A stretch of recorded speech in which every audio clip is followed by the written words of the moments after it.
Hello students, पिछली हमारी video में हमने सीखा कि किसी भी वायर में अगर करंट का जो फ्लो होता है तो वो किस तरीके से होता है या उससे हम पावर अलग अलग अप्लायंसेस में कैसे ले जाते हैं। अब इसके साथ साथ कुछ और भी इफेक्ट होते हैं जो वर्क करते हैं यहाँ पर। अगर किसी वायर में से करंट पास किया जाए तो उसके सराउंडिंग एक फील्ड भी जनरेट होता है जिसे हम बेसिकली कहते हैं एक मैग्नेटिक फील्ड। अब जनरल लाइफ में अगर हम देखें तो मैग्नेट्स बहुत तरह के हमारे आसपास हम देखते रहते हैं। हमारी जो वॉचेस हैं, जो वॉल क्लॉक घर में लगी रहती हैं, उनमें भी अगर आप ओपन करें तो कुछ वायर इस तरीके से कोइल्ड आपको मिलेगा जिसमें मैग्नेटिक फील्ड ही यूज होता है आपकी घड़ी को चलाने के लिए। इसके अलावा जैसे कि कई जगह पर आपने देखा होगा कि आपके जो वॉलेट्स होते हैं या लेडीज़ हैंडबैग होते हैं, उन्हें कई बार बंद करने के लिए भी मैग्नेटिक स्ट्रिप्स का यूज़ किया जाता है। आपके पास ज़रूर कोई ना कोई फ्रिज मैग्नेट होगा जिससे आपने कोई पीस एक मैग्नेट का यूज़ करके अपने फ्रिज से चिपकाई हुई होगी। तो ये सब चीज़ें जो हैं हमारे पास या तो कुछ परमानेंट मैग्नेट हो सकती हैं या हम करंट के फ्लो का यूज करके कुछ मैग्नेटिक फील्ड जनरेट कर सकते हैं जो कि डेली लाइफ में हम हर जगह देखते रहते हैं। तो आज के इस लेक्चर में हम डिस्कस करेंगे कि मैग्नेटिक फील्ड क्या है और करंट से वो कैसे प्रोड्यूस हो सकता है। अगर आप इन टॉपिक को बहुत अच्छे से पढ़ना चाहते हैं और बढ़िया से समझना चाहते हैं तो आप लखमीर सिंह मंजीत कौर की 10th क्लास की फिजिक्स की बुक को रेफर कर सकते हैं, published by S Chand publishing.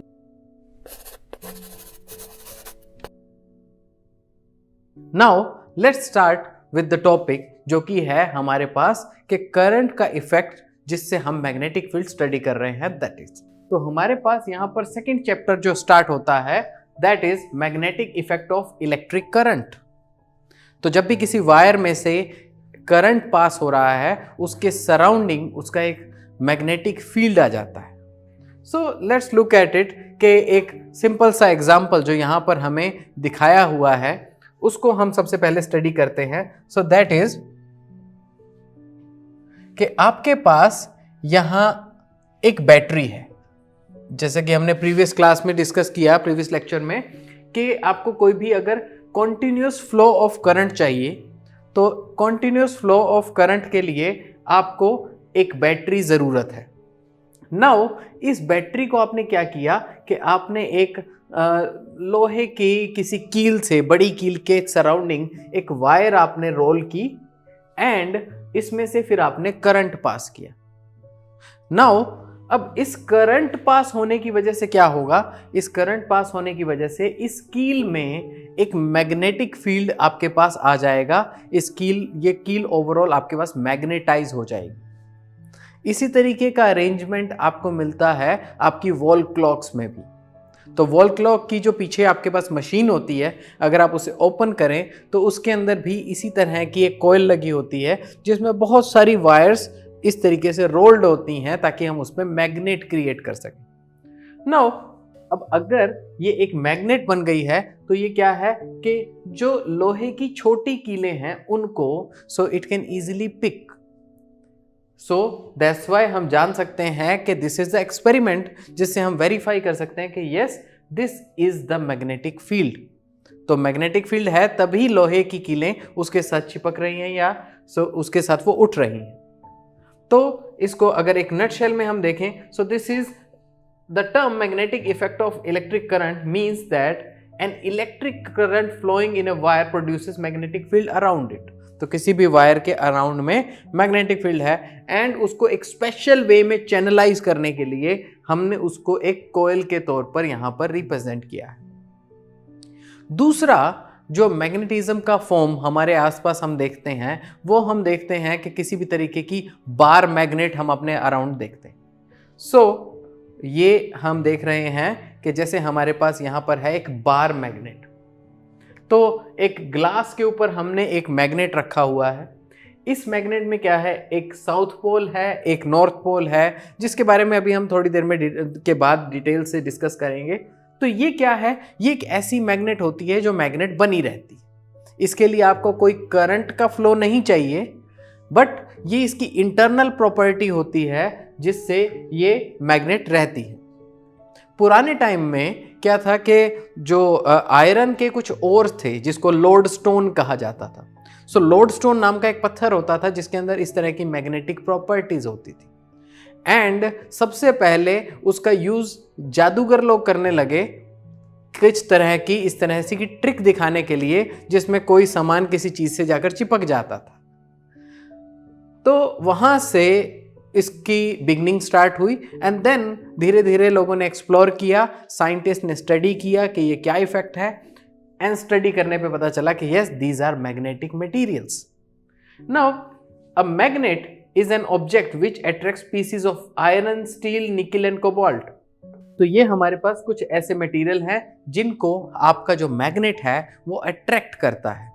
General life में, डेली लाइफ में हम आयरन के ऑब्जेक्ट्स तो देखते हैं, एंड सबसे ज्यादा जो ये स्ट्रांगली जो अट्रैक्ट करता है वो आयरन को ही करता है। स्टील, निकल, कोबाल्ट के ऊपर ये इफेक्ट कम होता है। सो इनको हम जनरली लाइफ में, क्योंकि और निकल और कोबाल्ट जैसी प्योर मेटल्स हमें अवेलेबल भी नहीं होती, तो इसलिए हम इन चीज़ों को कम देखते हैं।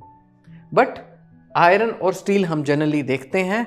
स्टील में ये इफेक्ट कम होता है, आयरन में ये बहुत ज़्यादा होता है। नाउ अब आपके पास क्या है, एक बार मैग्नेट हो सकता है। तो पहला हमने स्टडी किया कि जिसके अंदर हमने करंट का फ्लो करवाया, and because of that flow of current हमारे पास मैग्नेटिक फील्ड प्रोड्यूस हुआ। सेकंड ये है हमारे पास एक bar magnet is a long rectangular bar of uniform cross section which attracts pieces of iron, steel, nickel and cobalt. तो same चीज, but अब ये क्या है, एक नॉर्मल पीस कर रहा है। अब ये पीस वैसे कैसे इस तरीके के काम करता है, जस्ट बिकॉज क्योंकि हमें पता है कि कोई भी जो एटम है उसमें न्यूक्लियस है, उसके चारों तरफ इलेक्ट्रॉन्स घूम रहे हैं। तो जो करंट का फ्लो, इलेक्ट्रॉन की मूवमेंट इसमें हो रही है, वही इस मटेरियल के अंदर भी छोटे छोटे जो एटम्स हैं उनके अंदर जो इलेक्ट्रॉन्स फ्लो हो रहे हैं उनकी मोशन की वजह से इसके अंदर फील्ड जनरेट हो रहा है। So basic cause is the same, कि वही करंट का फ्लो एक पर्टिकुलर डायरेक्शन में, जिसकी वजह से हम यहां पर ये फील्ड जो है इस मटेरियल की वजह से ऑब्जर्व कर पा रहे हैं। अब हमें ये समझना है कि जो इलेक्ट्रिक फील्ड प्रोड्यूस हो रहा है, पर ये फील्ड है कैसा, ये दिखता कैसा है, इसकी डायरेक्शन कहाँ है, तो किस तरफ की चीजों को ये अट्रैक्ट करेगा, क्या किसी को रिपेल भी करेगा। So let's look at it कि हमारे पास फर्दर इसके ऊपर क्या एक्सप्लेनेशन है। तो मैग्नेटिक फील्ड में बेसिकली हमारे पास एक यहाँ पर एक और एग्जांपल है, जो कि है कि हमारे पास जो फ्रिज होते हैं, रेफ्रिजरेटर, आपने देखा होगा कि जैसे हम उसको बंद करने लगते हैं, एट दैट पॉइंट वो क्लोजली तुरंत ऐसे जाके शट बंद हो जाता है। तो वो क्यों होता है, क्योंकि वहां पर मैग्नेटिक स्ट्रिप लगी होती है या मैग्नेट का पीस होता है, जिसकी वजह से वो चिपक जाता है, और एक बार आपको उसे दूर करने के लिए एक बार हल्का सा फोर्स ज़्यादा लगाना पड़ता है जिससे वो फ्रिज खुले। तो मैग्नेट का यहाँ पर भी डोर क्लोज करने के लिए भी यहाँ पर यूज होता है। एंड यहाँ पर हम बात कर रहे हैं मैग्नेटिक फील्ड लाइंस की। तो कोई भी जगह पर आपकी मैग्नेटिक फील्ड लाइंस कैसी होती, आपके पास एक मैग्नेट है।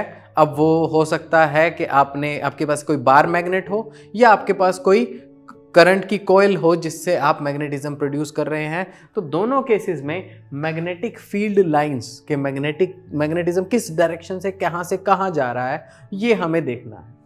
So let's look at it in the other words. The magnetic field lines are the line drawn in a magnetic field along with the north magnetic pole would move. तो इस बात का हमारे लिए यहाँ पर क्या मतलब है? So let's look at it कि अगर आपके पास यहाँ पर एक मैग्नेट है, तो इस मैग्नेट में, इस बार मैग्नेट में आपके पास एक साउथ पोल है और एक नॉर्थ पोल है। एंड अगर यहाँ पर मैं किसी, वैसे तो नॉर्थ मोनोपोल एग्जिस्ट नहीं करता, ठीक है, बट मैं इसके साउथ पोल को बहुत छोटा सा बना देता हूं, तो एक और मैग्नेट हम रखते हैं। तो ये जो नॉर्थ पोल है, ये नॉर्थ पोल के ऊपर किस डायरेक्शन में फोर्स लग रही है, तो उस डायरेक्शन को हम कहेंगे कि okay this is magnetic field की ये लाइन है। अब हम जानते हैं कि नॉर्थ पोल और नॉर्थ पोल एक दूसरे को रिपेल करते हैं, तो ये नॉर्थ पोल इसको रिपेल करेगा एंड ये साउथ पोल इसको अट्रैक्ट करेगा, तो इसलिए ओवरऑल ये इसको इस साउथ पोल की तरफ आना चाहिए। तो अगर यही नॉर्थ पोल आपका इस तरफ होगा तो ये नॉर्थ पोल इसको रिपेल करेगा और ये साउथ अट्रैक्ट कर रहा होगा, तो इस तरीके से मूव होते हुए ये जो आपकी लाइंस हैं, मैग्नेटिक लाइंस, ये मूव करती हैं नॉर्थ से साउथ की तरफ। हमारे पास यहां बुक में क्या इंफॉर्मेशन है, लेट्स लुक एट इट। तो ये हमारे पास है, सबसे पहले यहां जो बात लिखी हुई है उसका मैंने आपको मतलब समझाया कि magnetic field lines are lines drawn in a magnetic field along which a north magnetic pole would move, कि अगर अकेले एक नॉर्थ पोल को रख दिया जाए तो वो किस डायरेक्शन में मूव करेगा। सो डिपेंडिंग ऑन दैट हमने ये जो है हमारी लाइंस ड्रॉ की है। And the magnetic field lines always begin with north pole n pole of the magnet and end on the s pole of the magnet। जैसा कि हमने यहां पर भी अभी पिक्चराइज किया कि अगर हम एक नॉर्थ पोल लेते हैं तो नॉर्थ पोल नॉर्थ को रिपेल करेगा एंड साउथ पोल उसको अट्रैक्ट करेगा। सो इन दिस वे जो आपकी लाइन कंस्ट्रक्ट होंगी वो ऑटोमेटिकली ऐसी होंगी जो नॉर्थ से बाहर निकलेंगी और साउथ के अंदर आपके पास एंटर कर रही होंगी। सो इन दिस वे आप उसको अच्छे से समझ सकते हैं कि ये पॉइंट जो है ये सिर्फ क्रैमिंग का नहीं है, आप इसको कंसेप्चुअली इस पे कनेक्ट कर सकते हैं। तो मैग्नेटिक लाइंस ऑफ फोर्सेस जो हैं उसको आप इस तरीके से डिफाइन कर सकते हैं। नाउ अब आपके पास दो केसेस हैं कि अगर आपके पास एक बार मैग्नेट है, बार मैग्नेट के केस में आप इलेक्ट्रिक लाइंस को आप कैसे इमेजिन कर सकते हैं, लेट्स लुक एट इट।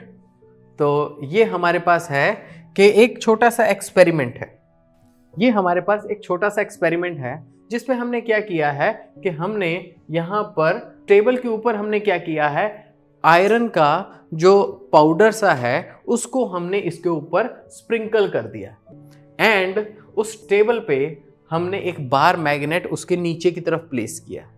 तो जैसे ही हम इस बार मैग्नेट को यहाँ पर प्लेस करते हैं तो ये बार मैग्नेट इस तरीके से जो भी आपका आयरन का पाउडर है वो विद दिस फील्ड इस तरीके से अलाइन हो जाता है। तो जो भी फील्ड की आपकी लाइन है, जिस डायरेक्शन में फील्ड मूव हो रहा है, तो आयरन का कोई भी पीस है वो फील्ड की लाइन में आ जाता है। तो इस तरीके से आपको इसकी वजह से इस तरह की स्ट्रक्चर नजर आती है जिससे आप इमेजिन कर सकते हैं कि जो आपके पास मैग्नेटिक लाइंस हैं वो आपको किस तरीके की दिखेंगी। तो अगर आप इसको 3D में समझना चाहते हैं तो आप ये देखिए कि ये एक बहुत ही बढ़िया एनिमेशन है जिससे आप इसको 3D में देख सकते हैं। And in the another animation आप इसमें देख पाएंगे कि यहाँ पर भी हमने कुछ जो आयरन का पाउडर जो है वो यहाँ पर स्प्रिंकल किया है and because of that magnetic field जब हमने अप्लाई किया तब वो इस तरीके से ऑटोमेटिकली जैसे हम फील्ड को बढ़ाते जा रहे हैं आपका ये आयरन की जो पाउडर है वो मैग्नेटिक फील्ड लाइंस के साथ साथ अलाइन हो रहा है। तो इस तरीके से हमने बेसिकली आयरन के पाउडर को यूज करके तो हमने मैग्नेटिक लाइंस को हमने ड्रॉ कर लिया, लेकिन हम इसको और अच्छे से भी देख सकते हैं बाय यूजिंग अ कंपास। तो अगर हमारे पास एक कंपास है एंड हम उसे कहीं पर भी एक मैग्नेट के अराउंड रख देते हैं, so that will automatically align according to the direction of magnetic field। तो हम अगर कंपास को किसी को प्लेस करते हैं एक मैग्नेटिक फील्ड के अंदर, तो अगर हम किसी कंपास को प्लेस करते हैं एक मैग्नेटिक फील्ड, एक बार मैग्नेट की प्रेजेंस में, तो हम देखेंगे कि ऑटोमेटिकली इसकी जो पिन है वो मैग्नेटिक फील्ड की डायरेक्शन में अलाइन रहेगी। तो हम इसको जिस जिस जगह प्लेस करते रहेंगे जो भी आपकी मैग्नेटिक फील्ड की डायरेक्शन है, क्योंकि इसकी पिन बहुत लाइट होती है, वो जो भी मैग्नेटिक फील्ड की एग्जिस्टिंग डायरेक्शन है उसके साथ में अलाइन हो जाती, तो ये अलाइन होगी और इसके हिसाब से भी हम इमेजिन कर सकते हैं कि हमारे पास मैग्नेटिक फील्ड की डायरेक्शन क्या होगी। हम इसको फाइनली इस तरीके से प्लॉट कर सकते हैं कि किसी भी डायरेक्शन में अगर हम इसे देखें तो मैग्नेटिक फील्ड की लाइंस जो हमारे पास नॉर्थ से हमेशा निकलती हैं और साउथ में आकर एंटर करती हैं, ये सब लाइंस इसको हम इन एरो मार्क से शो कर रहे हैं, बिकॉज अब हमने कंपास से ऑब्जर्व कर लिया कि हर जगह किस किस तरह डायरेक्शन में फील्ड है। एंड फाइनली हमने क्या किया, इस तरीके से उसको अब सिर्फ लाइंस से हमने ड्रॉ किया। जैसे जैसे आप मैग्नेट से दूर जाते जाओगे इस मैग्नेटिक फील्ड की स्ट्रेंथ कम होती जाएगी, लेकिन यहां हम देख रहे हैं कि इस मैग्नेटिक फील्ड की आपके पास डायरेक्शन क्या है, तो वो डायरेक्शन के तौर पे ये सब लाइंस इस मैग्नेटिक फील्ड की डायरेक्शन को रिप्रेजेंट करेंगे, जिसे हम मैग्नेटिक लाइंस भी यहां पर कह सकते हैं। तो वीडियो के इस पार्ट में बेसिकली हमने देखा कि दो तरह की मैग्नेट्स आपके पास हो सकती हैं। एक तो हम करंट के फ्लो से मैग्नेट क्रिएट कर सकते हैं, एक आपके पास कोई परमानेंट बार मैग्नेट भी हो सकती है। एंड उसके बाद हमारे लिए ये इंपॉर्टेंट था कि हम ये समझें कि जो मैग्नेटिक फील्ड की जो लाइंस हैं वो किस तरीके की होती है। तो उसके लिए हमने क्या किया, एक बेसिक एक्सपेरिमेंट किया। मैग्नेटिक फील्ड के अंदर कुछ आयरन के हमने पीसेस डाले, तो क्योंकि वो बहुत लाइट वेट हैं, मैग्नेटिक फील्ड के साथ अलाइन हो सकते हैं, तो उन्होंने एक इसी तरह का स्ट्रक्चर बनाया। फाइनली हमने ये देखा कि अगर हमें हर डायरेक्शन में मैग्नेटिक फील्ड की लाइंस को प्लॉट करना है, उसको देखना है, तो एक कंपास के थ्रू भी हम इसको बना सकते हैं, इसको ड्रॉ कर सकते हैं। एंड एक डायग्राम के थ्रू हमने रिप्रेजेंट किया एंड ये भी समझा कि नॉर्थ से कैसे मैग्नेटिक लाइंस निकलती हैं और कैसे वो सब जाकर साउथ के अंदर मर्ज हो जाती हैं। इस वीडियो के सेकंड पार्ट में हम कवर करेंगे कि ये जो मैग्नेटिक लाइंस हैं, तो अर्थ का भी एक मैग्नेटिक फील्ड होता है, उसकी मैग्नेटिक लाइंस किस तरीके से हमें नज़र आती हैं, या उससे रिलेटेड और कुछ टॉपिक्स भी हम उसमें फर्दर ऐड करेंगे। अगर आप इन टॉपिक को बहुत अच्छे से पढ़ना चाहते हैं और बढ़िया से समझना चाहते हैं, तो आप लखमीर सिंह मंजीत कौर की 10th क्लास की फिजिक्स की बुक को रेफर कर सकते हैं, published by S Chand publishing. तो अगर आपको ये वीडियो अच्छा लगा हो तो इसको लाइक करना मत भूलिए, अपने दोस्तों के साथ शेयर कीजिए एंड सब्सक्राइब करने के साथ साथ बेल आइकन दबाइए ताकि हम आपसे जुड़े रहें। See you in the second part of this video. All rights reserved. This video has been prepared for educational purposes only. No part of it may be reproduced or copied without the permission of the copyright holder.